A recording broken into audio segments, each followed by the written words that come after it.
الحمدللہ رب العالمین والصلاة والسلام علی رسولہ الکریم وعلی آلہ وصحبہ اجمعین۔ اعوذ باللہ السمیع العلیم من الشیطان الرجیم۔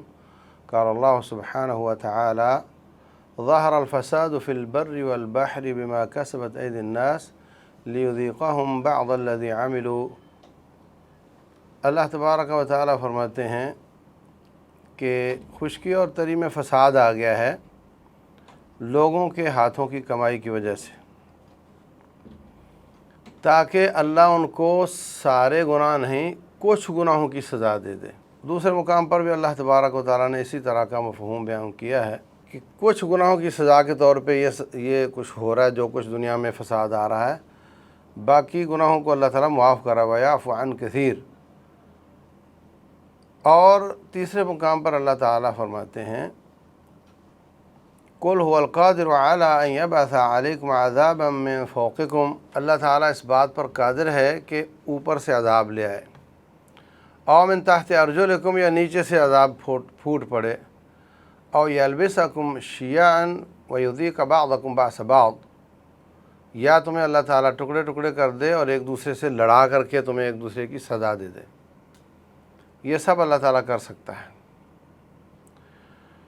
آج ہم دیکھتے ہیں اپنے ملک کی صورتحال، تو ہمیں یہ تینوں قسم کے عذاب جو اللہ تعالیٰ نے بیان فرمائے ہیں آتے ہوئے نظر آتے ہیں۔ خشک سالی تھی، لوگ جا رہے تھے تھر پارکر میں، چولستان میں، جی ہاں خشک سالی ہے، جانور مر رہے ہیں، وہ بھی ایک عذاب تھا۔ پھر بارشیں اتنی آئیں کہ بہا لے گئیں سب کچھ، یہ بھی ایک عذاب ہے، نیچے سے بھی عذاب ہے، اوپر سے بھی عذاب ہے۔ اور حکومت اور اپوزیشن پارٹیاں آپس میں لڑ رہی ہیں اور لڑ کے مر رہی ہیں، اور ان کو عوام کی فکر نہیں ہے، یہ بھی ایک عذاب ہے، اور یہ بھی ہمیں اپنے ملک میں نظر آتا ہے۔ کتنی بے حسی ہے، آپ دیکھتے ہیں کہ حکومت کی پریورٹی اس وقت یہ ہے کہ کس طرح اپوزیشن کو پکڑا جائے اور ان کو جیل میں ڈالا جائے۔ ان کی پریورٹی یہ ہے کہ ادھر کے لوگ جو ادھر آئے ہم ان کو پکڑ لیں گے، ہم ان کو جیل میں ڈال دیں گے، اور بیچ میں جو پس رہے ہیں وہ عوام پس رہے ہیں، ان کی اتنی بری حالت ہے، اللہ معاف کرے۔ معصوم بچے مڈ میں اٹے ہوئے، معصوم بلکہ بعض لوگوں کی زچگی مڈ میں ہو رہی ہے، اللہ المستعان۔ تو اللہ تبارک و تعالیٰ نے اپنے عذاب کی تینوں شکلیں بیان کی ہیں، اور تینوں شکلیں ہمارے بیچ میں موجود ہیں، اور اس کی وجہ اللہ تعالیٰ کی بغاوت ہے، اللہ تعالیٰ کی نافرمانی ہے۔ یاد رکھیں، اگر مصیبت کے بعد انسان جس پہ آئے وہ صبر کرے، اور جس پر نہیں آئی وہ ان کا تعاون کر کے شکر کرے، تو وہ دونوں ہی اللہ تعالیٰ کے زیادہ قریب ہو جاتے ہیں۔ تو وہ آزمائش ہوتی ہے، اس کو اصطلاحاً عذاب نہیں کہا جا سکتا، لغتاً عذاب اس کو بھی کہہ سکتے ہیں، جیسے اللہ فرماتے ہیں وَلَنُذِيقَنَّهُم مِّنَ الْعَذَابِ الْأَدْنَىٰ دُونَ الْعَذَابِ الْأَكْبَرِ لَعَلَّهُمْ يَرْجِعُونَ۔ ہم ان کو بڑے عذاب سے پہلے چھوٹے عذاب کے ساتھ پکڑیں گے تاکہ یہ واپس آ جائیں۔ تو یہ جو پٹائی ہے تاکہ یہ واپس آ جائیں، توبہ کر لیں، یہ تو انسان کے فائدے کی چیز ہے، یہ تو خیر خواہی والی بات ہے، تو یہ آزمائش کہلائے گی، اور لغوی طور پہ اس کو اللہ تعالیٰ نے بھی عذاب ہی کہا ہے۔ اور ایک وہ ہے جو اصطلاحی طور پر بھی عذاب ہے، وہ یہ کہ جس کے بعد لوگ اللہ تعالیٰ سے اور دور ہو جائیں، اللہ تعالیٰ کی سزا آئی اور بندے اور رب سے دور ہو گئے۔ اس وقت ہمارے ساتھ کچھ اس طرح کی صورتحال نظر آ رہی۔ 2005 میں زلزلہ آیا تھا، تو کچھ لوگ اللہ کے قریب ہوئے، کچھ اللہ سے دور ہوئے۔ کتنے لوگوں کو ہم کہتے تھے کہ آؤ نماز اذان ہو گئی، نماز پڑھیں، تو وہ کہتے تھے اس رب نے تو ہمارے ساتھ اچھا نہیں کیا، ہم تو اس کی نماز نہیں پڑھتے، اس طرح بولتے تھے۔ تو وہ اللہ تعالیٰ سے اور دور ہو گئے، اور اللہ تو غنی ہے، بے پرواہ ہے، اس کو تو کسی کی پرواہ نہیں ہے، ساری کائنات تباہ ہو جائے تو اس کو کیا فکر ہے۔ ان یشاء یذھبکم، اللہ چاہے تو تم سب کو لے جائے، ویأتی بآخرین، اگلے لمحے میں اور کائنات کو بسا دے، وکان اللہ علی ذلک قدیر، اللہ اس بات پر قادر ہے، واللہ علی کل شیء قدیر۔ مسجد کی صف لپیٹنا اور بچھانا مشکل کام ہے انسان کے لیے، اور رب کے لیے ساری کائنات کی بساط کو لپیٹنا اور نئی کائنات کی بساط کو بچھانا اس سے بھی آسان ہے، اس کو تو کسی کی فکر نہیں ہے۔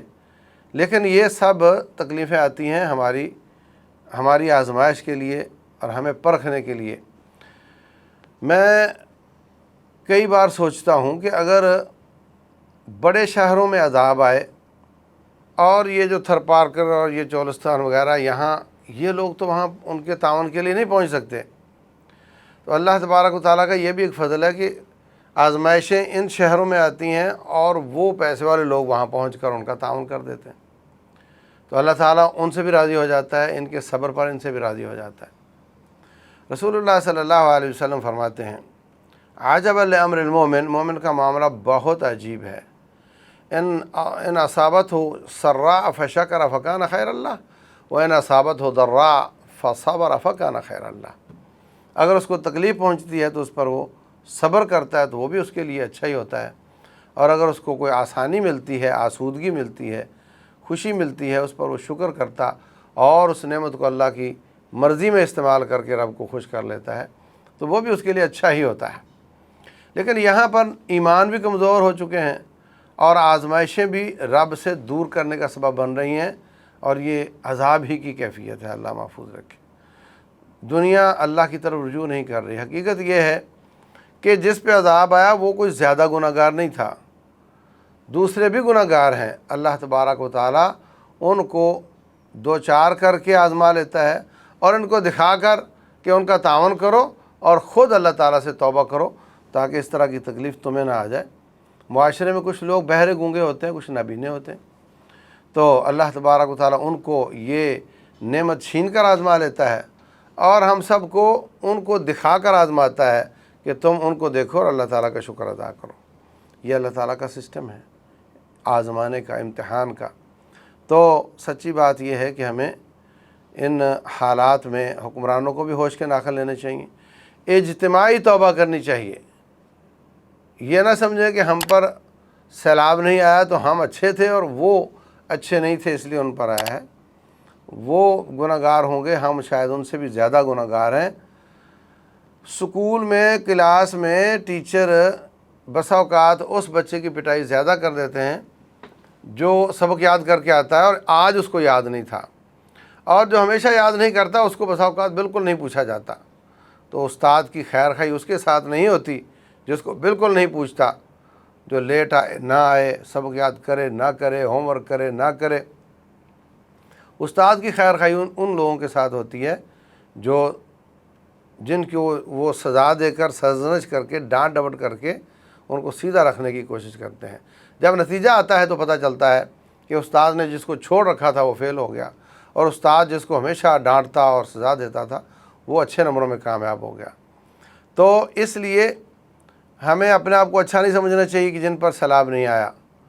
رسول اللہ صلی اللہ علیہ وسلم فرماتے ہیں اشد الناس بلاء الانبیاء، سب سے زیادہ تکلیف انبیاء کو آتی ہے، ثم الامثل فالامثل، پھر جتنا کوئی انبیاء کی سیرت کے قریب تر ہوتا ہے اس کی آزمائش کڑی زیادہ ہوتی ہے، اور جتنا ان کی سیرت سے دور ہوتا ہے ان کی آزمائش ہلکی ہوتی چلی جاتی ہے۔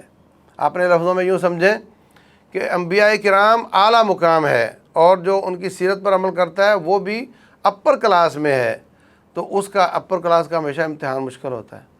آپ جانتے ہیں بی ایس کا امتحان میٹرک سے مشکل ہوگا، اور جو دور ہوتے چلے جاتے ہیں ان کا وہ لوور کلاس ہوتی چلی جاتی ہے، اور ان کی آزمائش بھی چھوٹی ہوتی چلی جاتی ہے۔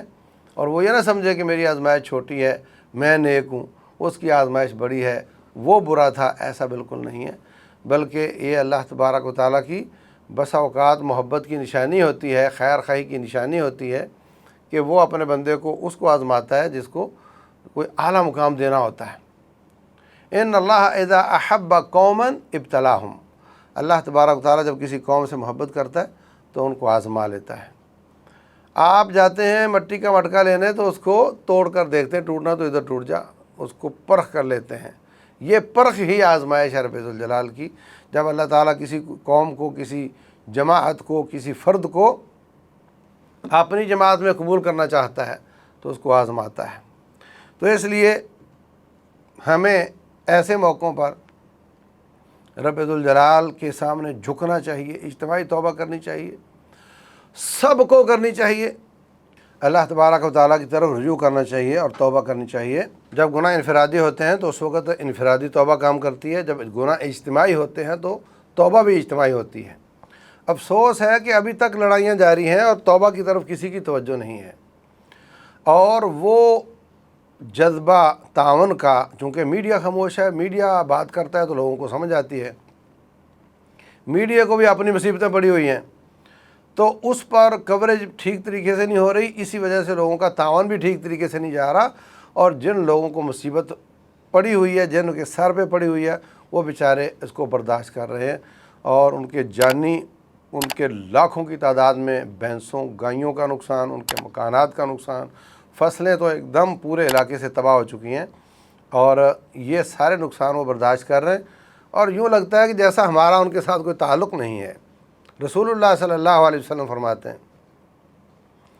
کہ مومن آپس میں ایسے ہوتے ہیں جیسے ایک دیوار ہے، یشد بعضہ بعضا، وہ ایک دوسرے کا تعاون کرتے ہیں۔ المسلم اخو المسلم لا یظلمہ، مسلمان کا بھائی ہے، اس پہ ظلم نہیں کرتا، ولا یخذلہ، آڑے وقت میں اس کو بے یار و مددگار نہیں چھوڑتا۔ یہ اسلامی اخوت کے بالکل خلاف ہے جو اس وقت صورتحال نظر آ رہی ہے۔ کچھ تنظیمیں، اللہ ان کو جزائے خیر دے، وہ آگے بڑھ کر کام کر رہے ہیں، لیکن کام ان کے تعاون سے زیادہ کرنے کی ضرورت ہے۔ تو ایک تو میری گزارش ہے اپنے آپ سے اور اپنے تمام بھائیوں، سننے والوں، دیکھنے والوں سے، کہ وہ آگے بڑھ کر تعاون کریں۔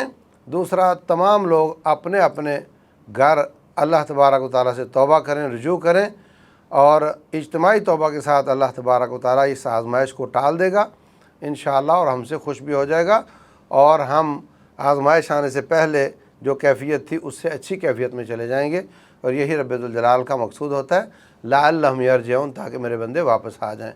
واللہ اعلم، وصلی اللہ وسلم وبارک علی نبینا محمد۔